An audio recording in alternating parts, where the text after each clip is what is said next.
Hola, amigos, muy buenas tardes. Como todos los miércoles a las 15 horas en Radio La Voz Universal 91.2 nos encontramos para dar inicio a nuestro programa INTI Cruz. Como siempre, con el doctor Gustavo Pinto Mosqueira vamos a seguir refiriéndonos a lo que nos parece más importante, que son las políticas educativas. Las políticas educativas, la educación concretamente, es el eje en el que giran todas las otras facetas del individuo, de la sociedad, del país, etc. Esta es una verdad conocida por los políticos, por los líderes, por todas las personas. Sin embargo, paradójicamente, no se operativizan las políticas públicas, las políticas de Estado tendientes a elevar el nivel de la educación como el país lo necesita, como nuestros niños lo necesitan. Siempre nos referimos cada vez con mayor angustia, en realidad, sobre este tema. En estos tiempos de tanto debate político, de tanta ebullición, lides partidarias, ideológicas, etcétera, nos perturba un poco de que no está en el escenario, sobre la mesa, sobre el tapete, priorizada la educación. De esto vamos a seguir conversando con el doctor Gustavo Pinto Mosqueira, a quien le voy a pedir que nos haga su saludo inicial, y también él me estaba comentando su inquietud de referirse en esta oportunidad a la educación desde cierta perspectiva. Muy buenas tardes, doctor. Buenas tardes, doctor, y buenas tardes a los que nos escuchan y nos ven por este medio. Quisiera empezar aludiendo a un video que está circulando de un paraguayo que, en el marco de la presentación de un libro en un evento cultural no sé si en Paraguay o en alguna ciudad de ese país, decía en su intervención que hay como un dicho popular, lo voy a sintetizar de esa manera en Paraguay, que dice: la ignorancia no te mata. Ajá. Y él dice: no, al revés, la ignorancia te mata. Y él sostiene y plantea que se debe hacer un gran esfuerzo también en Paraguay por el tema de la educación, invertir más dinero en educación. La inversión que se hace en el Paraguay en educación básica, media y superior es baja. Él reclama que incluso en las universidades se debería fomentar la formación a nivel de posgrado de los docentes. Son pocos los docentes que tienen, digamos, maestría y menos todavía doctorado en las universidades paraguayas. Así que eso que él dice para el Paraguay no está lejos de lo que también nos toca a nosotros. Es decir, hablábamos que en el tema de la inversión, por ejemplo, en investigación dentro de las universidades se debía hacer más esfuerzo en Bolivia, tanto en las universidades públicas como en las universidades privadas. Así que ese es un gran desafío. Y a propósito, doctor, también veníamos hablando del nuevo ranking que ha salido sobre las universidades a nivel mundial, o por lo menos, digamos, a nivel latinoamericano. Tenemos a nivel del estudio que se ha hecho de varios países que, por ejemplo, la Universidad de Buenos Aires está dentro de las primeros 50 mejores universidades, junto con la Universidad de Chile, la Universidad de Sao Paulo de Brasil y la Universidad de México, ¿no? La pública.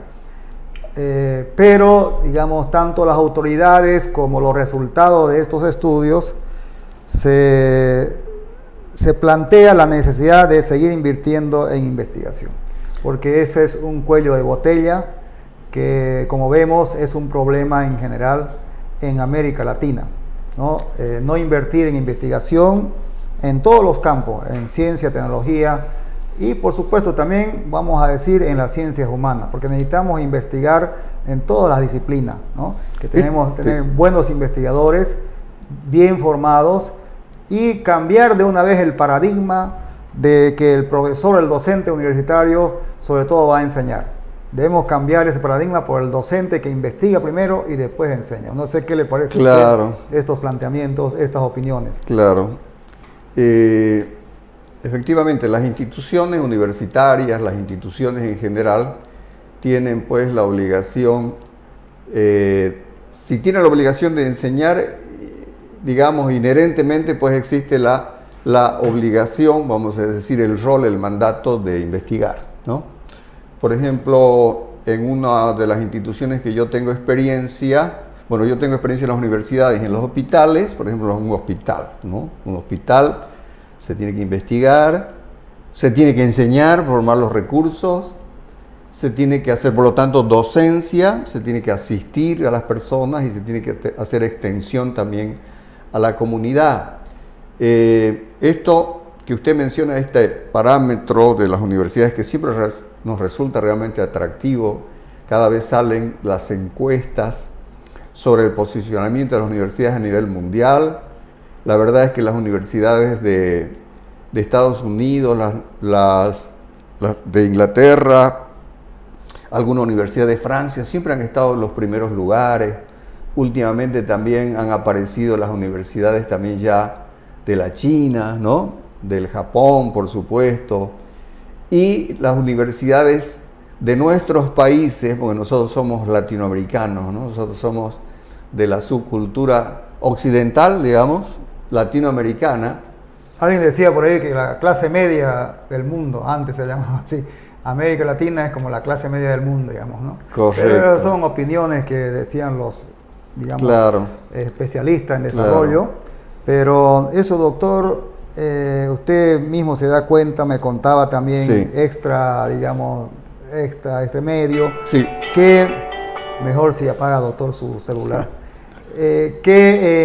Digamos, por ejemplo, usted tiene experiencia de orientar en investigaciones que se hacen en el hospital donde usted trabaja, de jóvenes médicos que ya van a hacer su internado y su especialización, y usted ve que hay ciertas falencias en la parte metodológica, sí, en lo que se investiga, y eso es un problema serio, no solamente, digamos, en el hospital donde usted trabaja, en la clínica, sino también esto se generaliza casi en todo Bolivia. Y este tema, para poderlo, digamos, comenzar a solucionar, porque solucionar realmente es complicado, lleva mucho tiempo, ¿no? Haciendo, sí, bien las cosas, lleva años, podemos, sí, decir 5 años, 10 años, ni qué hablar, ¿no? Hasta que surgen ya trabajos, porque en definitiva la investigación se tiene que reflejar, transmutar o trasuntar en trabajos, ¿no? Y, sí, en trabajos que tienen que ser publicados, porque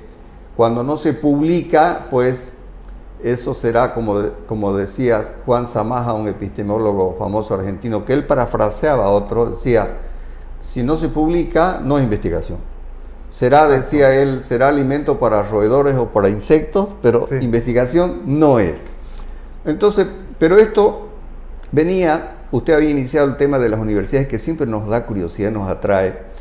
¿En qué ranking están nuestras universidades? Bueno, por supuesto, Bolivia ni figura, ¿no? No aparece nada. Bolivia ni figura, Paraguay tampoco, Ecuador, ¿no? Empieza a salvar, vamos a decir, la situación, la Universidad Autónoma de México, que es, sí, enorme, seguramente que es la más grande de Latinoamérica, algunas universidades de Brasil y la de Buenos Aires. Y eso porque resaltan, no en todas las ciencias, doctor, en todas las disciplinas. Por ejemplo, hay una falencia en la parte de las tecnologías, ¿no? Las ciencias, claro, duras.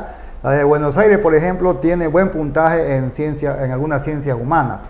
No tanto en las ciencias duras o tecnológicas, por ejemplo, ¿no? Claro, porque... Y eso, por ejemplo, indica que para poder avanzar más rápido se requiere nomás mayor inversión en investigación en esas áreas, cosa que en Bolivia estamos muy descuidados, muy retrasados. Sí. Yo hace unos años atrás leía algún comentario sobre el retraso que tenemos en relación a estos países que realmente investigan en las universidades y aplican la investigación al campo del desarrollo, ¿no? Económico, social, etcétera, porque eso es lo que le da sentido a una universidad. lo que se investiga en la universidad tiene que aplicarse en el mundo social, económico. ¿Para qué se investiga? ¿No? ¿Para qué se estudia? Claro. Para mejorar la calidad de vida del ser humano. ¿No es cierto? Ese es el para sentido. Progresar en el buen sentido de la palabra, para bien, para que los seres humanos tengan mayor, digamos, satisfacción de sus necesidades, mayor bienestar social, humano, etcétera. Para eso se investiga. Entonces, decía, por ejemplo, este articulista que estábamos como a 50 o a 70 años retrasados en investigación científica en relación a los Estados Unidos, al Reino Unido y a otros países que realmente se dedican a investigar sus profesores en las universidades. Entonces, eso, por ejemplo, es un drama para nuestras universidades, y yo no sé qué hacen las autoridades, los que son rectores, vicerrectores, ¿no? Directores académicos de las universidades. ¿Qué hacen? ¿Qué esfuerzo hacen? ¿Tendrán conciencia en esto? ¿Se preocuparán realmente por esto? ¿O se sienten con las manos amarradas? ¿No hay recursos? Recién nomás, por ejemplo, le mandé a usted, doctor, una entrevista que le hacen a este Mostajo Rich, creo que, ¿no? Un boliviano, cruceño, de padres venianos, de madre árabe, que ha sido entrevistado, ¿no? Y ha sido nombrado viceministro o algo así como vicecanciller de Ciencia y Tecnología, y él decía que las universidades tienen algunos recursos para, digamos, para invertirlos en educación, pero no lo hacen. Entonces quiere decir que hay falta de voluntad, falta de visión en las autoridades, falta de, yo diría también, es cierto que falta capacitación e investigación, aunque usted dice que en realidad a investigar y a producir conocimiento se aprende haciendo, ¿no? Eso es cierto, pero la capacitación, doctor, y la formación en esa área es fundamental. Tienen que existir Por ejemplo, tutores, usted sabe que los programas de doctorado y un poco también de maestría, algunas maestrías, las que son más académicas y científicas, se exige mucho investigar. De hecho, ya el doctorado es casi investigación, ¿no? Y eso, por ejemplo, falta doctorados aquí más académico y más científico, en cualquier disciplina. No estamos hablando solamente en física, en biología o en astrofísica, si es que hay astrofísica en alguna universidad boliviana. Mire, hablamos también en literatura, si usted quiere, por ejemplo, ¿no? Se requieren investigaciones serias a nivel de doctorado. Es tan grave el tema de la investigación que en muchos posgrados, vamos a decir, inclusive las licenciaturas, que debieran forjar un profesional. Porque la competencia investigativa, doctor, es para todo, ¿no? La competencia investigativa es ni qué hablar para el profesor, ¿no?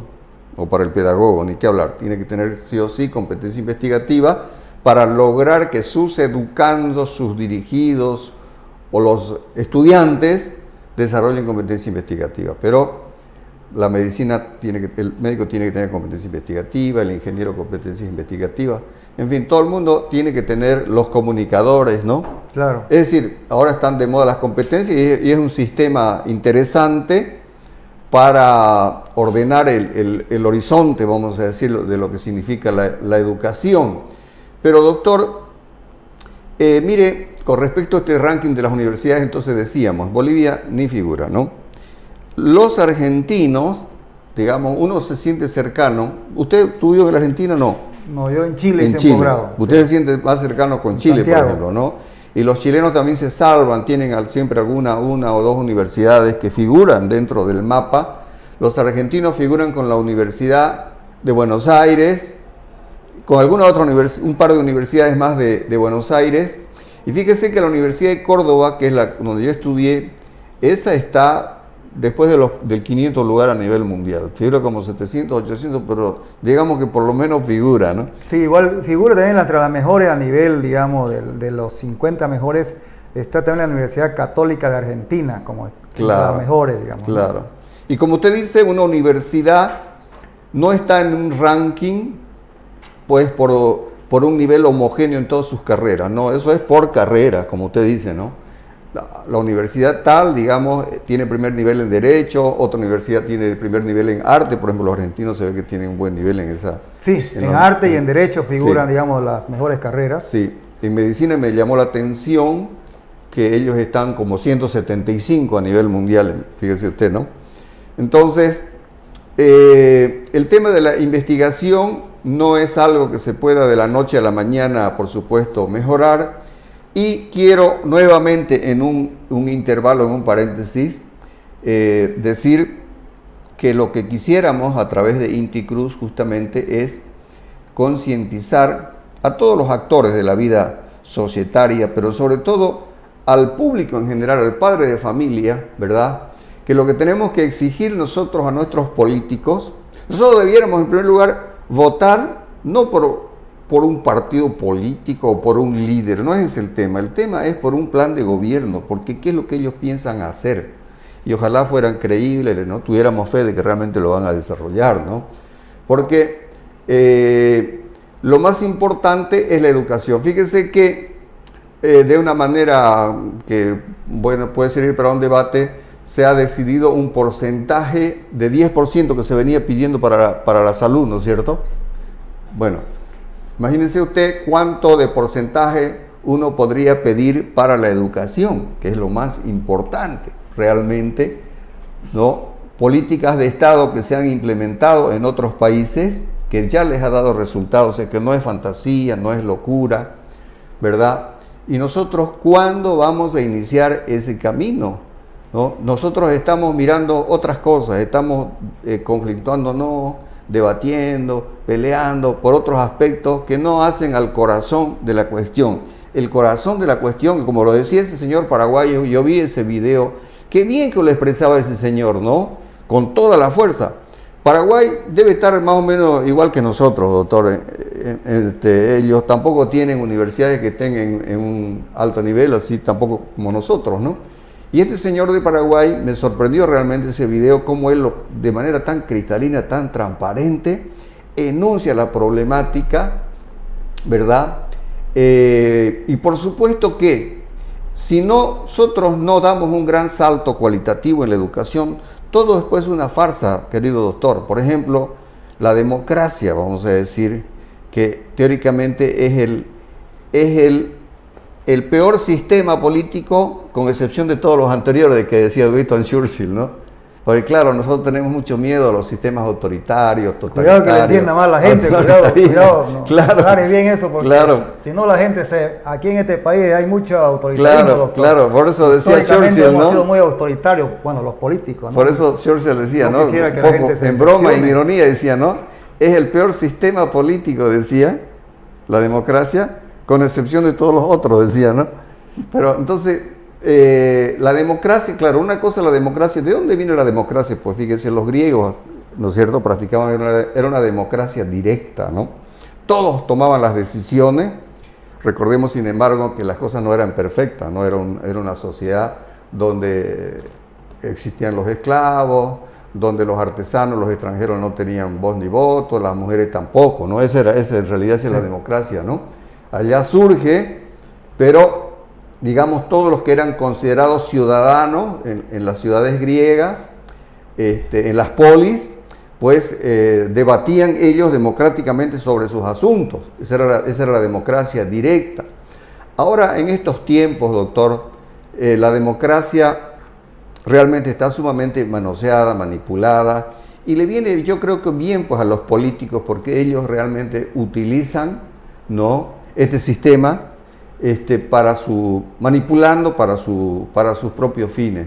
Entonces, para que las decisiones que se puedan tomar democráticamente, también debemos mejorar el sistema educativo, ¿verdad? El sistema educativo, yo siempre lo pienso, lo manifiesto como una manera de brindarle a la persona mejores herramientas de trabajo, ¿sí? Yo no propongo, en primer lugar hablo de políticas educativas, ¿no? Políticas educativas.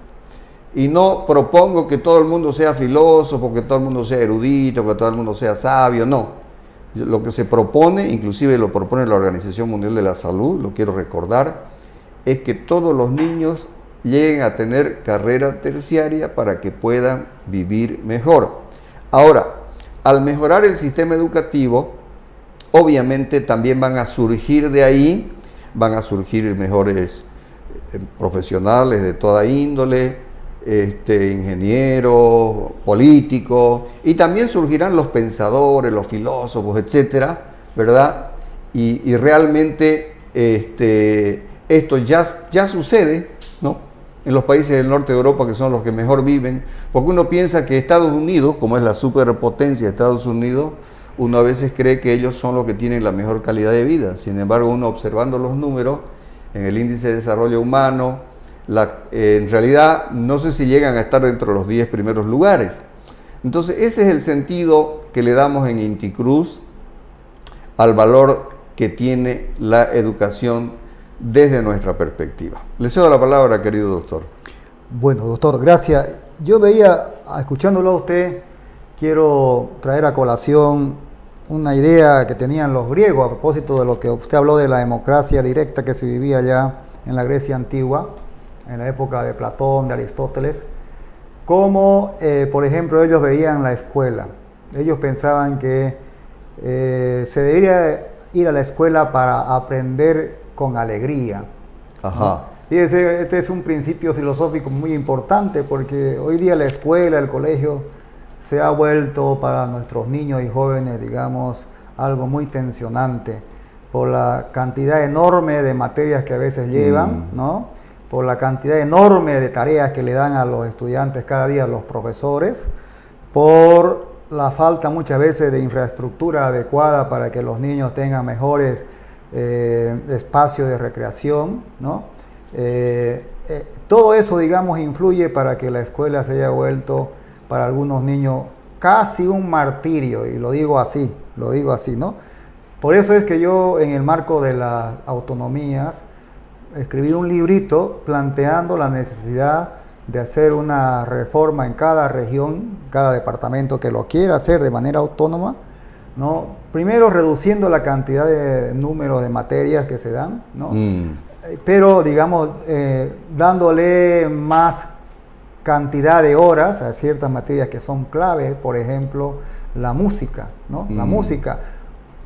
Y eso yo planteaba porque a fines del siglo XX escuché a unos profesionales de Suecia, en Cochabamba, en la Católica, que vinieron un poco a explicar la reforma educativa que ellos estaban implementando en su momento. Decían que le estaban dando tanta importancia a la música como a la matemática en horas, porque ellos habían descubierto que la música, digamos, es una enseñanza y un aprendizaje fundamental para el desarrollo personal, emocional, la inteligencia creativa en el ser humano. Por eso es recomendable que de una vez se le dé mucha importancia al arte en general en la formación de nuestros niños y jóvenes, y también universitario. Fíjese que en otros países las grandes universidades tienen su coro, digamos, profesionales, ¿no? Que actúan en eventos musicales de calidad, ¿no? Y de renombre. Así que, ¿cómo no poder hacer eso? Lo podemos también hacer nosotros. Solo que falta, digamos, voluntad y encaminar la educación también por esos campos. Y aquí nosotros tenemos que presionar, querido doctor, y ese es el sentido, ¿no? ¿A quién vamos a presionar? A nuestras autoridades, ¿no? Estamos pues en ambientes a veces autoritarios, paternalistas, ¿no? Donde por una parte estamos esperando que ellos, las autoridades, los líderes, nos digan, ¿no? Como si nosotros fuéramos hijos, como si fuéramos niños, ¿verdad? Por eso que es importante la autonomía de la que hablaba Kant. Es fundamental, ¿no? Doctor, la autonomía, porque mire, ¿qué ha hecho el actual ministro de Educación? Nada, como le decía la vez pasada, no ha descentrado ni un punto, ni una coma. Y si fuéramos autónomos en el campo de la educación, podríamos seguir, digamos, mejorando, haciendo reformas parciales, aunque sea al sistema educativo regional, claro, ¿no? Viendo, digamos, la necesidad, por ejemplo, ya de educar la parte emocional del ser humano, porque somos seres emocionales fundamentalmente, ¿no? Y hay que, digamos, ir por ese camino también. Eso es interesante, ¿no? Porque la verdad es que es uno de los hallazgos, vamos a decir, yo creo que de la modernidad, porque creíamos que el ser humano era fundamentalmente racional, y de pronto viene Freud y nos dice que realmente lo que nos domina es lo irracional, ¿no? Y las pulsiones a veces, doctor, ¿no? Claro, en realidad nosotros tenemos una pequeña capita gris, que es la que intenta controlar a la bestia o al mamífero o al reptil o al dinosaurio que llevamos dentro, ¿no? Claro, así es. Entonces, Ese es uno de los grandes golpes pues, que el hombre tuvo que asumir en la modernidad, darse cuenta que ni siquiera es dueño él de sus propias decisiones, ¿verdad? Otro golpe que hubo también fue grande, darnos cuenta de que la Tierra era un minúsculo pedazo de piedra en el cosmos, ¿no? Antes también nosotros pensábamos que la Tierra era pues el centro del universo, o sea, todo giraba alrededor de la Tierra y todo giraba alrededor del hombre, ¿no? Resulta de que no, la Tierra es simplemente un humilde trozo de piedra, ¿no? En un sistema solar que ni siquiera es central en una vía láctea, en una galaxia, ¿no? Y nuestra galaxia es una sola entre los cientos de miles de millones de galaxias, o sea, realmente insignificantes somos, ¿verdad? Entonces, lo que usted decía, el aspecto emocional, ahora se ha puesto en evidencia la inteligencia emocional, ¿no? Ya antes le damos prioridad a la inteligencia racional y ahora sabemos que existen otras inteligencias. Por ejemplo, Diego Maradona debe tener otro tipo de inteligencia, ¿no? Messi, etcétera.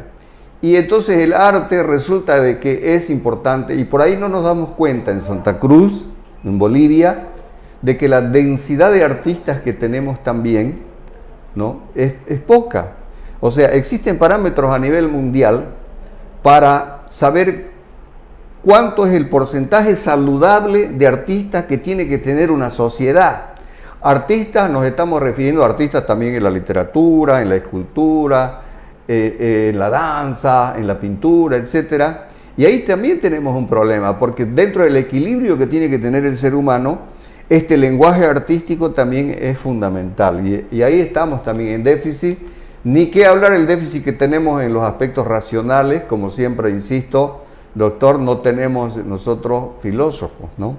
Acá voy a hacer un pequeño paréntesis y le voy a ceder la palabra, doctor. Sí, doctor, estaba pensando un poquito también en el tema, como usted mencionó, el tema de la democracia.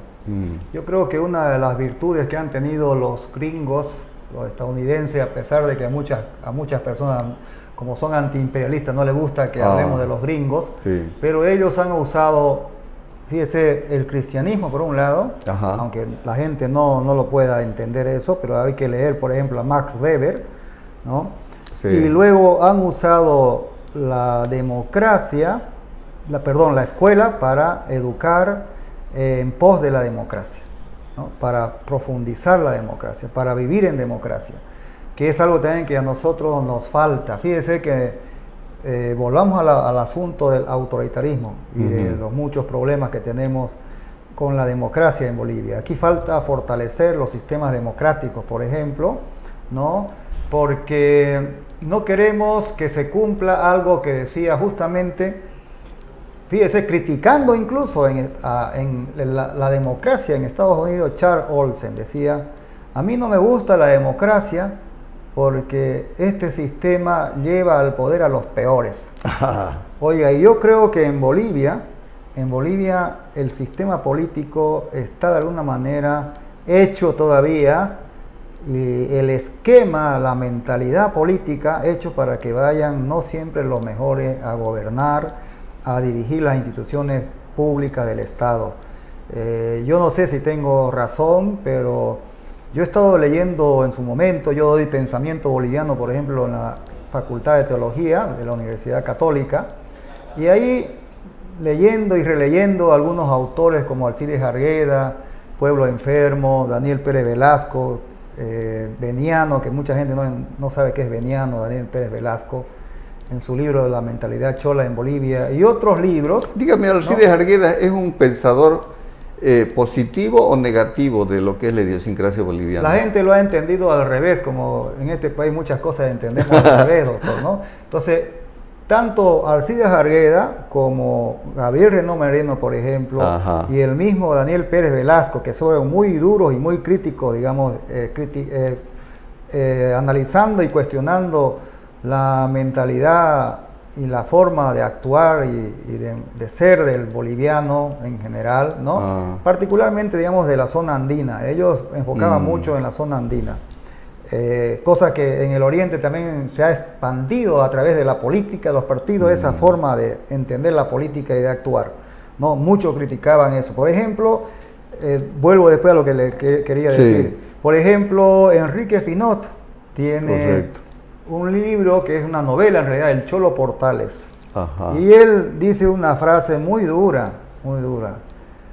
Hay que ser cholo en este país, actuar y pensar como cholo para tener éxito.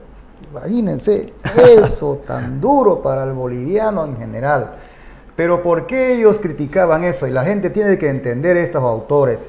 Criticaban ¿por qué? Porque él veía en el mundo político boliviano un actuar totalmente amoral, traicionero, antiético, ¿no? Traicionero, etcétera, maquiavélico, cínico, ¿no? Y entonces ese esquema, doctor, de entender y hacer política no ha cambiado, ¿no? Por eso es que ellos criticaban duro al boliviano en general, al indígena, al mestizo y al criollo, digamos, que también ellos veían que estaba muy influenciado por la mentalidad y la forma de actuar sobre todo del mestizo, del cholo, como le llamaban en su momento. Porque entonces, de Fran Tamayo, por ejemplo, no se lo critica en ese sentido, ¿no? Más que como que él hubiera querido rescatar, digamos, como una fortaleza el pensamiento.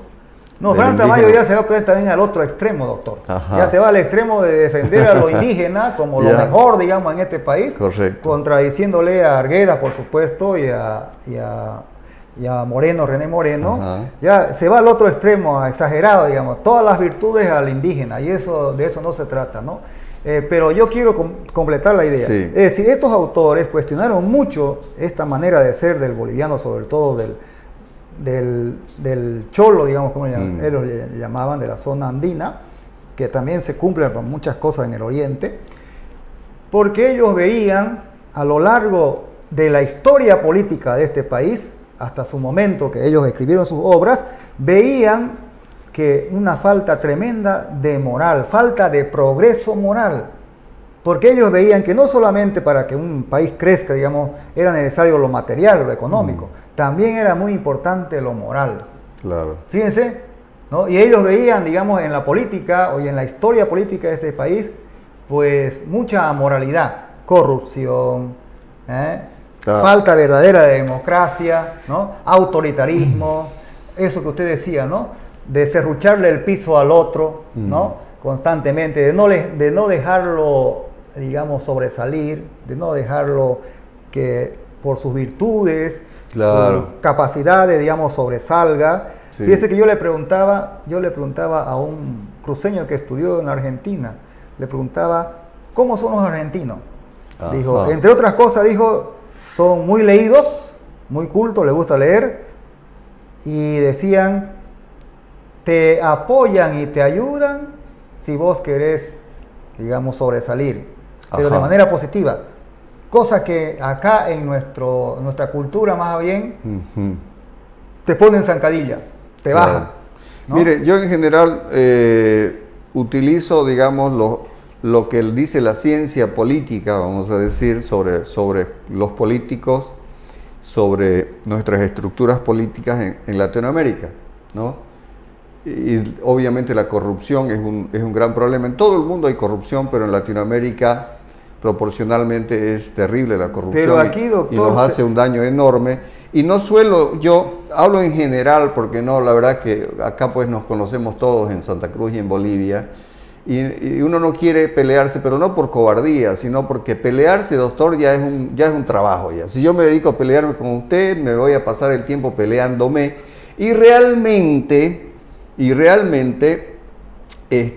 muchas distorsiones, muchas actitudes que tienen nuestros actores de la administración pública, vamos a decir, ni siquiera yo pienso que lo hacen de maldad, sino que sencillamente no han logrado desarrollar esa conciencia social, ¿no es cierto? Y una serie de problemas que tenemos pues en Bolivia. Entonces yo no me gusta acá individualizar, pero basta leer los textos de ciencia política cuando se refieren a nuestros países, ¿no? A Ecuador, a Perú. Mire, Perú, por ejemplo, yo me acuerdo que, voy a decir algo, pucha, que puede ser muy polémico, pero cuando estaba Fujimori, mire, ese Congreso era tan desastroso, por eso es el problema de la democracia, fíjese, ese es un problema, poder llevar adelante políticas públicas, no positivas, por ejemplo en educación, con un funcionamiento pleno de la democracia, es complicado.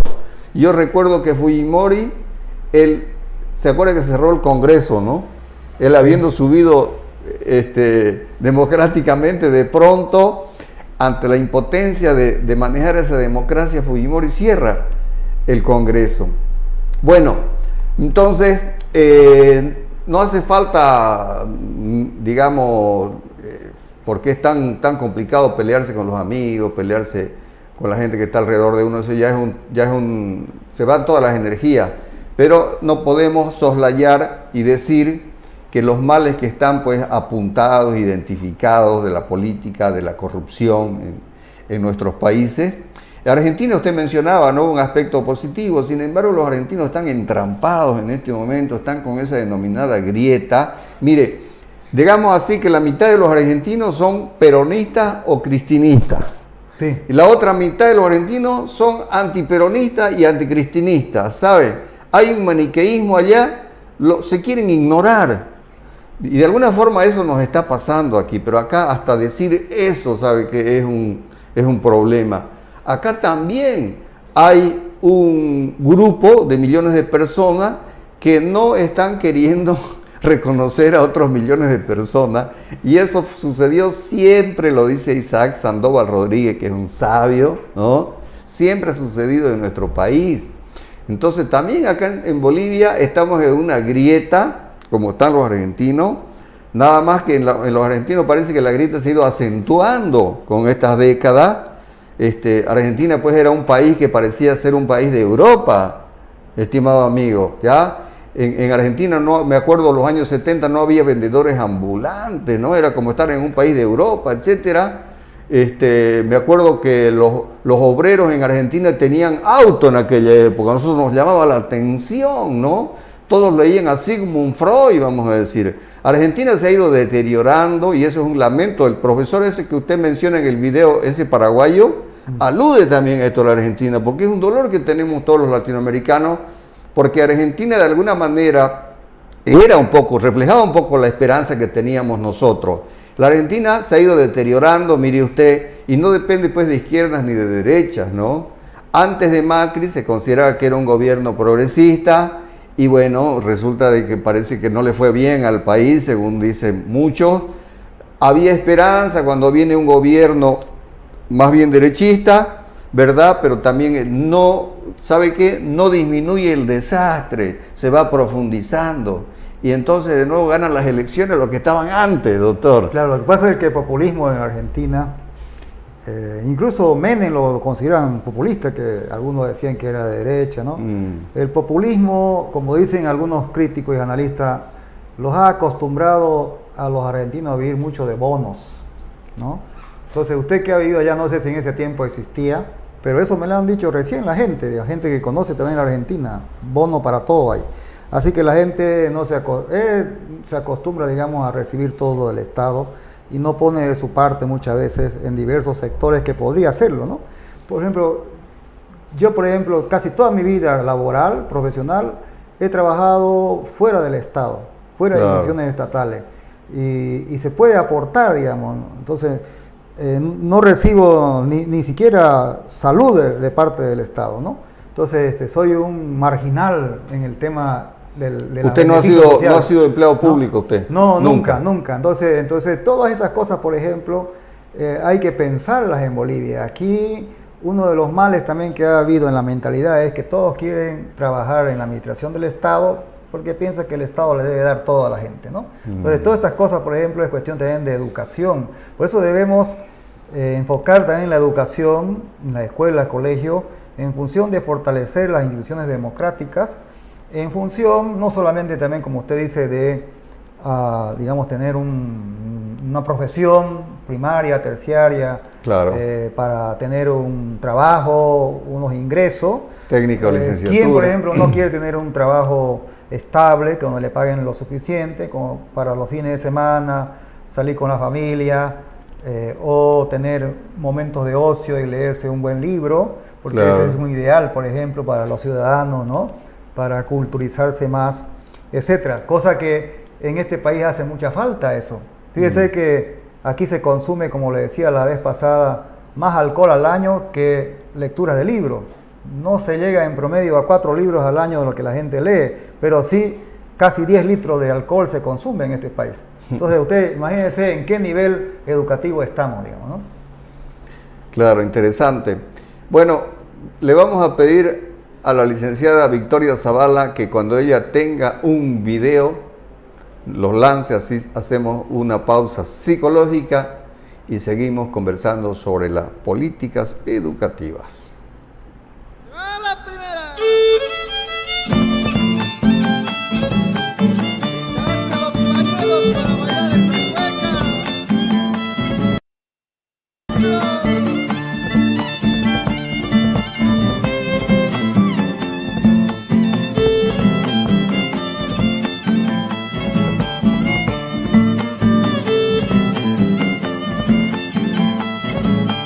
¡Oh, Robertica!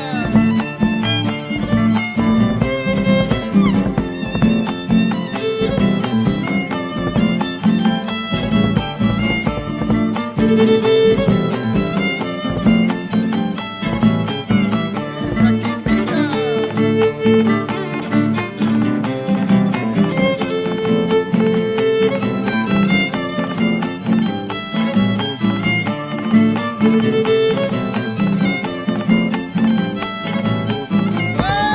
Gordo, ya lo veo, a mi viejito molinero que se llama Amadeo.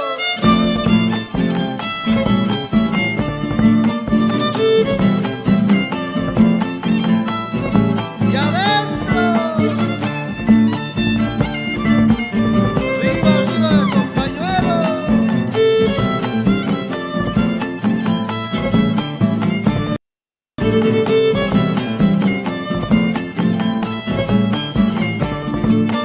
¡Esa canaria del Chaco!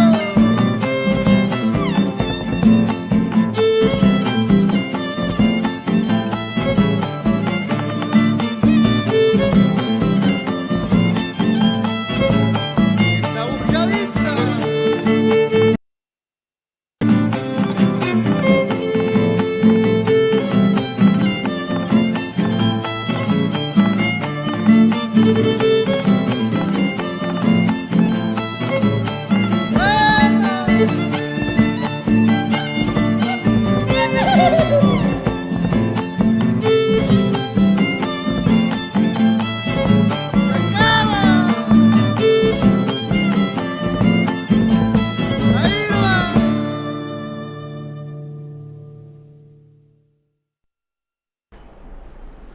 Bien, volvemos a Inti Cruz y la verdad es que yo solo quiero hablar, ¿no? Solo quiero hablar, que lo único importante es la educación.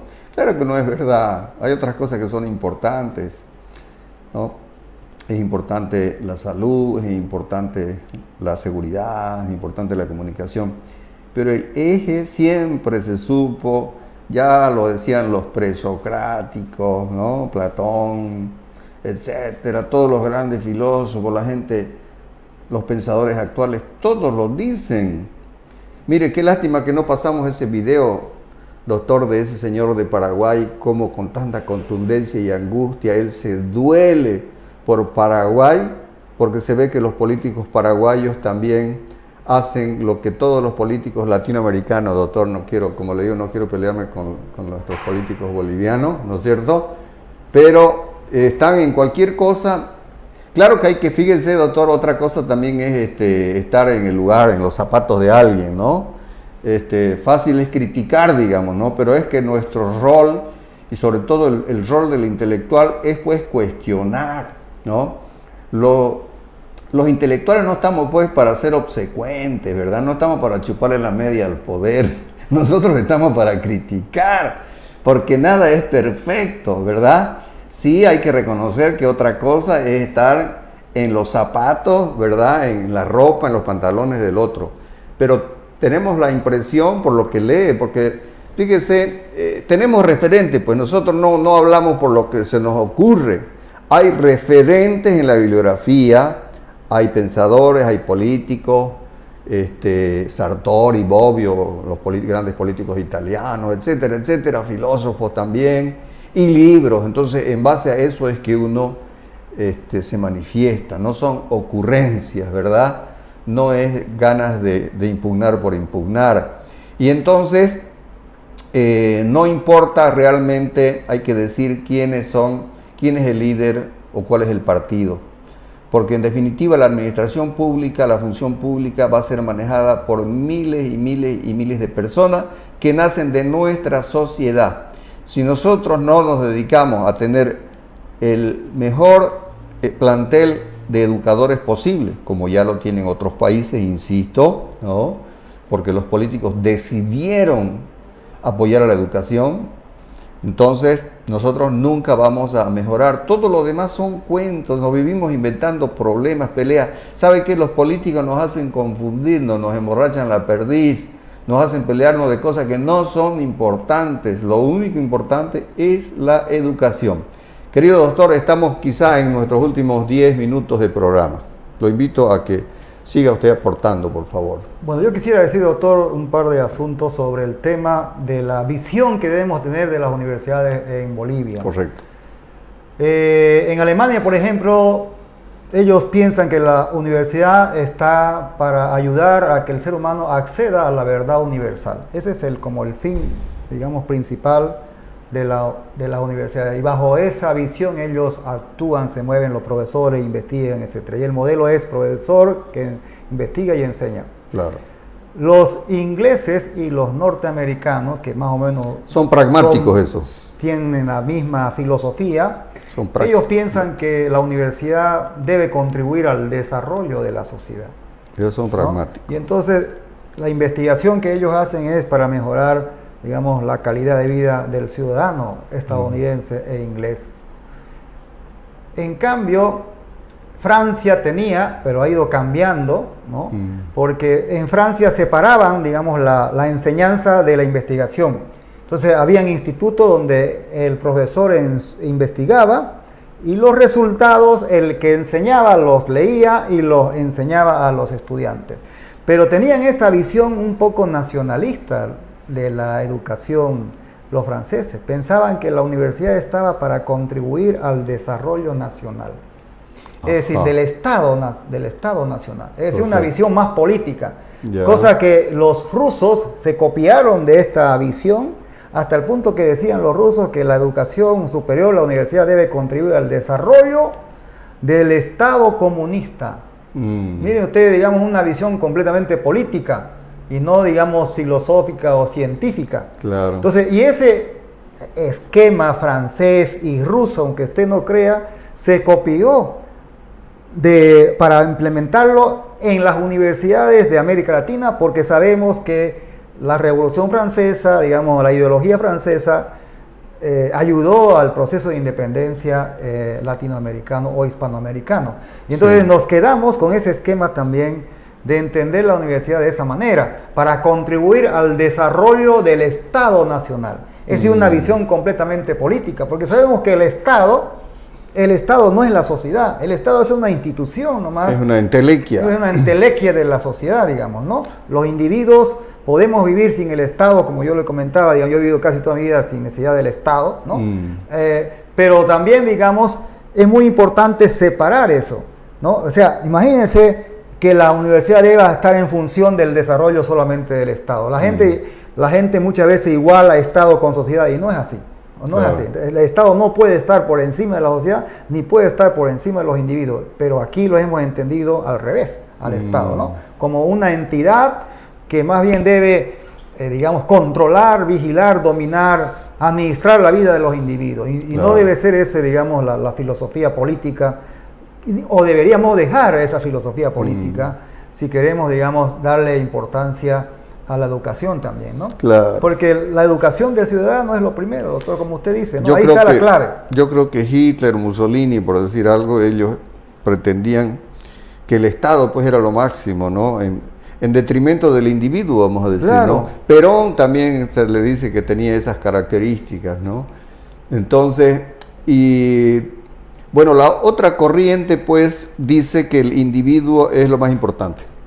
Que Sí. como usted tiene una sola posibilidad, sacando creencias religiosas, metafísicas, por supuesto, nosotros el ser humano tiene en la Tierra, va a vivir 70, 80 años, 90, eso no sabemos, y es la única posibilidad que tiene de disfrutar este milagro. Sí. Entonces debería ejercerlo sin que ningún tipo de ideología, sin ningún óbice u obstáculo. El obstáculo o la barrera sería que yo no violente los derechos suyos, ¿no? Esa es una visión. Sin embargo, hay otras pensadores que también creen que en realidad lo más importante es la comunidad. Y uno podría pensar que se podría tener una concepción mixta, ¿no? Porque al final es tan importante la sociedad, la comunidad, como el individuo, ¿verdad? Entonces, si no hubiera la sociedad, la comunidad, la polis, ¿no? Por eso es que el hombre es un animal político, ¿no? Por eso es que antes, por ejemplo, en lugar de cortarle la cabeza cuando no inventaron la guillotina, ustedes lo desterraban, ¿no? De la polis lo expulsaban, porque solo los dioses y las bestias pueden vivir fuera de la polis, ¿verdad? Entonces, el ser humano no puede desarrollarse fuera de la sociedad. Pero a la vez la sociedad, o sea, la familia, por ejemplo, ¿no? Le tiene que brindar todo el sustento, todo el aporte, todos los insumos a un individuo para que él se pueda desarrollar plenamente y él a la vez va a fortalecer nuevamente la sociedad. Entonces, seguimos en Inti Cruz hablando sobre la importancia de la educación. Insisto, quisiéramos llegar. Estamos transitando nuestros últimos minutos, no nos están señalando en controles, pero tenemos mucho tiempo todavía. Porque 7 minutos que nos dicen que tenemos pueden ser mucho o pueden ser poco. Para nosotros es poco porque tenemos tantas cosas que decir. Quisiéramos convencer a todas las personas que nos siguen, ¿verdad?, de que realmente la educación de nuestros hijos es lo más importante. Fíjese usted que inclusive ya cuando alguien llega a la universidad, que son los 18 años, ya ha pasado el mejor momento para estimular a ese ser humano. Las personas, las personitas, se forman fundamentalmente en los primeros tiempos, en los primeros momentos, por supuesto en los primeros días, en los primeros meses, ¿no? Los maestros más sabios serían o deberían ser los que trabajen con nuestros niños. Y ya, por supuesto, cuando un individuo tiene 18 años ya está totalmente hecho, ¿no? Es muy difícil que un individuo a los 18 años pueda comenzar una carrera en la música, en el deporte, en el ajedrez, ¿no?, en el pensamiento. Claro que va a mejorar, pero llegar a los altísimos niveles lleva mucho tiempo. Fíjense que hasta Mozart, que era un genio, doctor, dice que igual, lo que pasa es que Mozart empezó a los 3 años, ya componía, pero sus grandes obras de nivel universal, él los ha hecho cerca de los 20 años. O sea, es todo un proceso, ¿verdad? Fíjese que antes no le dábamos tanta importancia a la preescolaridad. Yo le voy a decir una cosa, mi caso, yo no hice kinder, yo directamente hice primer curso. No, y eso ahora pues se considera una barbaridad, digamos, ¿no? Semejante pérdida de tiempo. Actualmente un niño tiene que ir a la guardería, tiene que estar en el niñito, etcétera, etcétera. En fin, entonces ese es nuestro discurso. No queremos hablar de cosas enredadas, cosas sofisticadas. Queremos nosotros como bolivianos, como cruceños, poder ejercer nuestro derecho de que los recursos del Tesoro Nacional, vamos a decir, o los esfuerzos nuestros vayan fundamentalmente a fomentar la educación, la formación de nuestros maestros, la jerarquización de nuestros maestros, para que se puedan formar nuestros niños. Ese es nuestro anhelo. Yo no sé si cuando nos toque irnos a otro otro nivel, ¿no es cierto?, otra dimensión, porque estamos todos en un viaje pasajero, querido doctor, y esa es la angustia, ¿no? Si no tenemos un proyecto de vida, somos muertos que en el mundo andan vivos, algo así dice una poesía, ¿no? Entonces quisiéramos poder hacer algunos cambios y eso va a ser, no va a ser por ninguna de las cosas que nos estamos peleando en este momento, va a ser solo a través de la educación. Querido doctor, quiero que usted me ayude, por favor. Usted también piensa de una manera, creo que parecida, a ver si podemos nosotros sinergizar para lograr nuestros objetivos. Si yo quisiera ir concluyendo y cerrando mi intervención en este programa con lo que dijo Heidegger. Correcto. Es decir, Heidegger dijo que somos seres arrojados en este mundo, pero que tenemos varias posibilidades, digamos, de optar para hacer algo en esta vida. No podemos morirnos, porque somos seres para la muerte, digamos, sin haber cumplido alguna meta, alguna realización como seres humanos, como seres que estamos ahí en este mundo.